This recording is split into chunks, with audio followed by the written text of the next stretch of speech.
Hello and welcome to MRCPsych on the Go Revision Essentials. My name is Dr. Alapasurlicker and I'm a psychiatry trainee in the west of Scotland. Like many of you, I spent a lot of time commuting.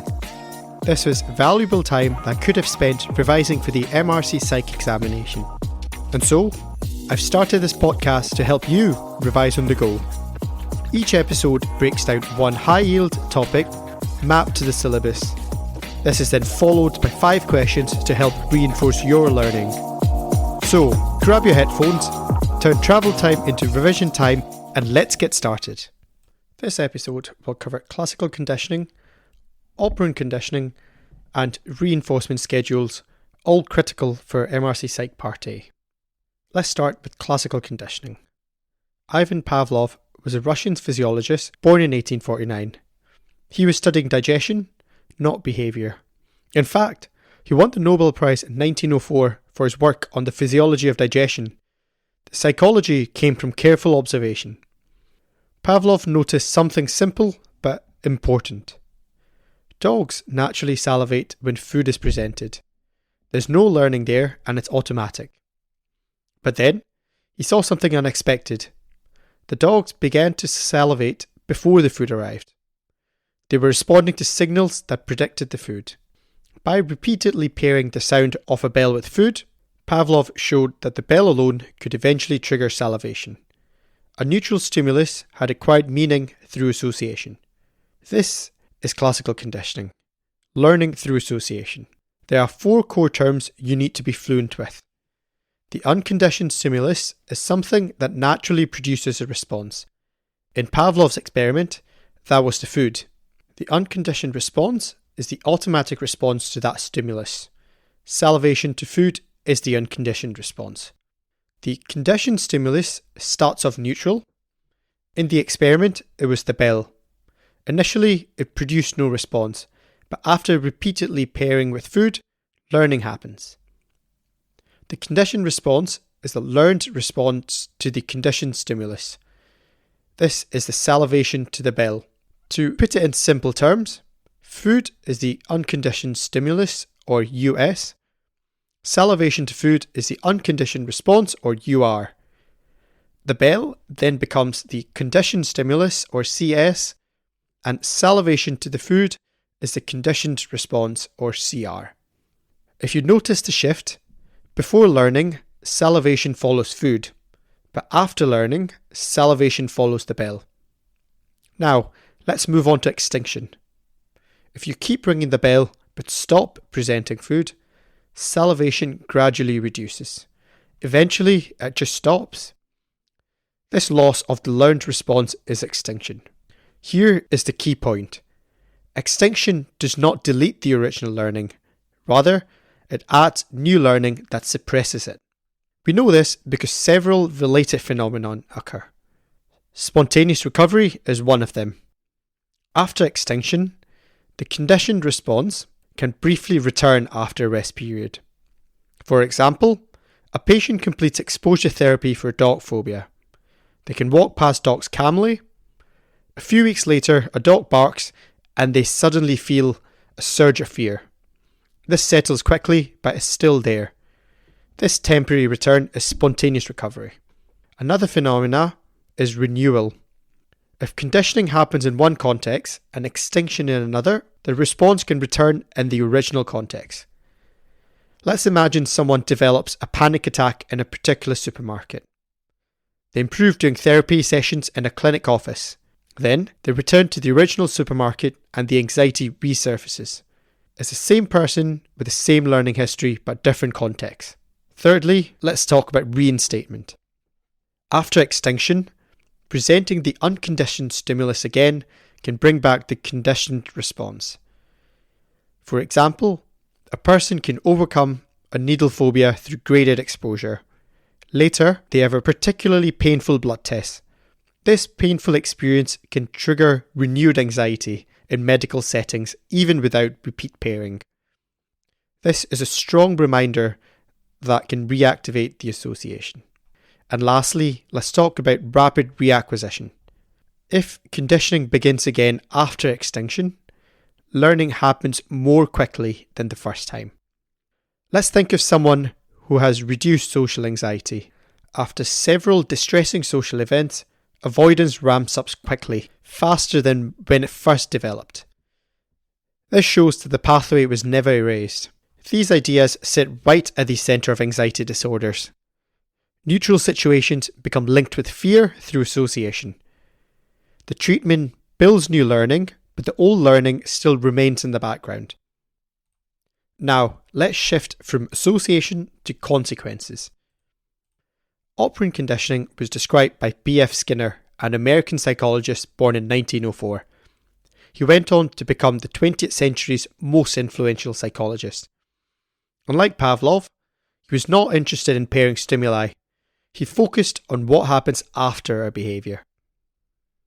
Behaviour is shaped by its consequences. Skinner placed rats and later pigeons in what became known as the Skinner box. Here, the animal could press a lever. If pressing the lever led to food, the animal pressed it more. If pressing the lever led to something unpleasant, like an electric shock, then the behaviour reduced. From this work came 4 key processes. Positive reinforcement. This is a behaviour that is followed by something pleasant, which then increases that behaviour. In the experiment, this was the rat pressing a lever and receiving her food. Negative reinforcement is behaviour that stops something unpleasant, which then increases that behaviour. For example, pressing a lever to stop an electric shock. Remember, this is a common exam trap. Negative reinforcement still increases behaviour. Next, we have positive punishment. This is behaviour that is followed by something unpleasant, reducing that behaviour. For example, touching a hot pan leads to pain, making repetition less likely. And lastly, we have negative punishment. This is a behaviour that results in the removal of something pleasant, reducing that behaviour. An example can be a teenager losing phone privileges after breaking curfew.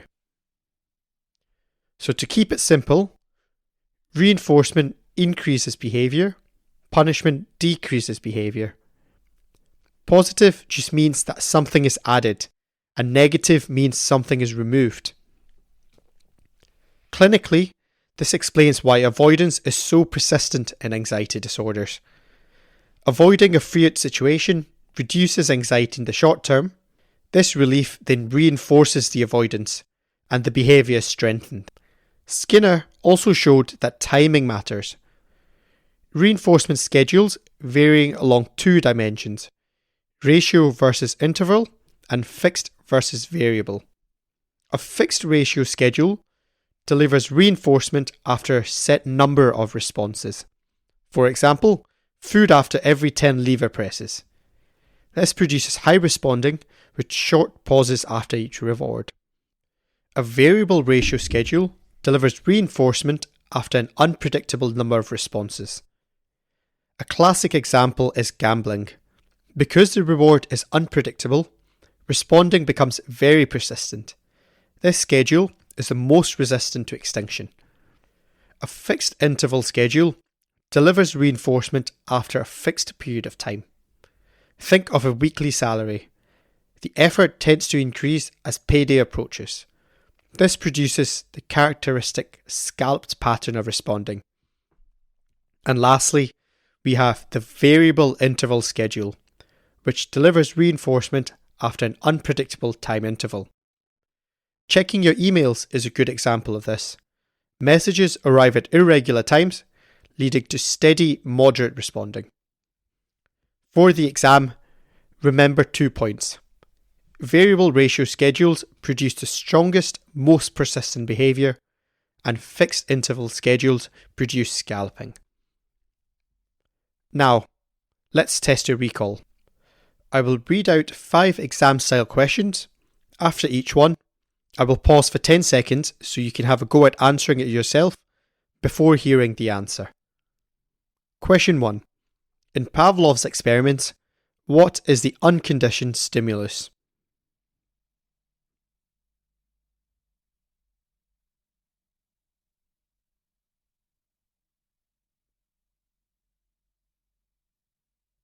And the answer is food.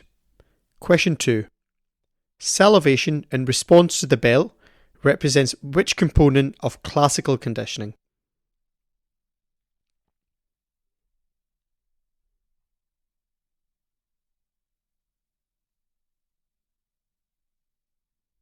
And the answer is conditioned response. Question 3. Which operant process increases behaviour by removing an aversive stimulus?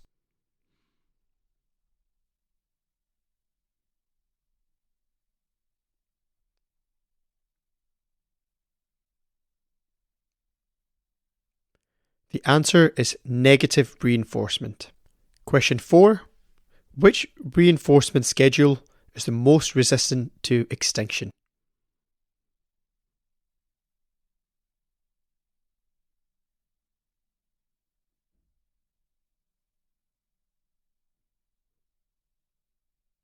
The answer is variable ratio reinforcement.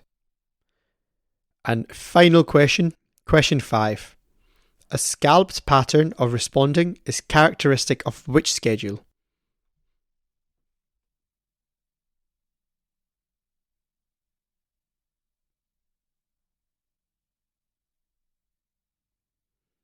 And the answer is fixed interval schedule.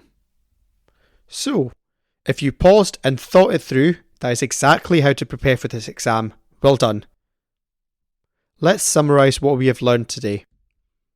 Classical conditioning is learning through association. Pavlov showed how neutral stimuli acquire meaning through pairing. Operant conditioning is learning through consequences. Skinner showed that behaviour is shaped and maintained by what follows it. And lastly, reinforcement schedules determine how persistent that behaviour becomes. Variable ratio schedules produce the most persistent responding. Thank you very much for listening to this episode of MRCPsych on the Go Revision Essentials. I hope this episode helped to move your revision forward. If you have any questions or just want to continue the discussion, you can find me on LinkedIn at MRCPsych on the Go, spelled MRCPysch on the go. This podcast is about making revision accessible. If you found it useful, liking and sharing it with others helps the goal more than anything else. That's it for today. I'm Dr. Alapasur Licker, and as always, keep revising on the go.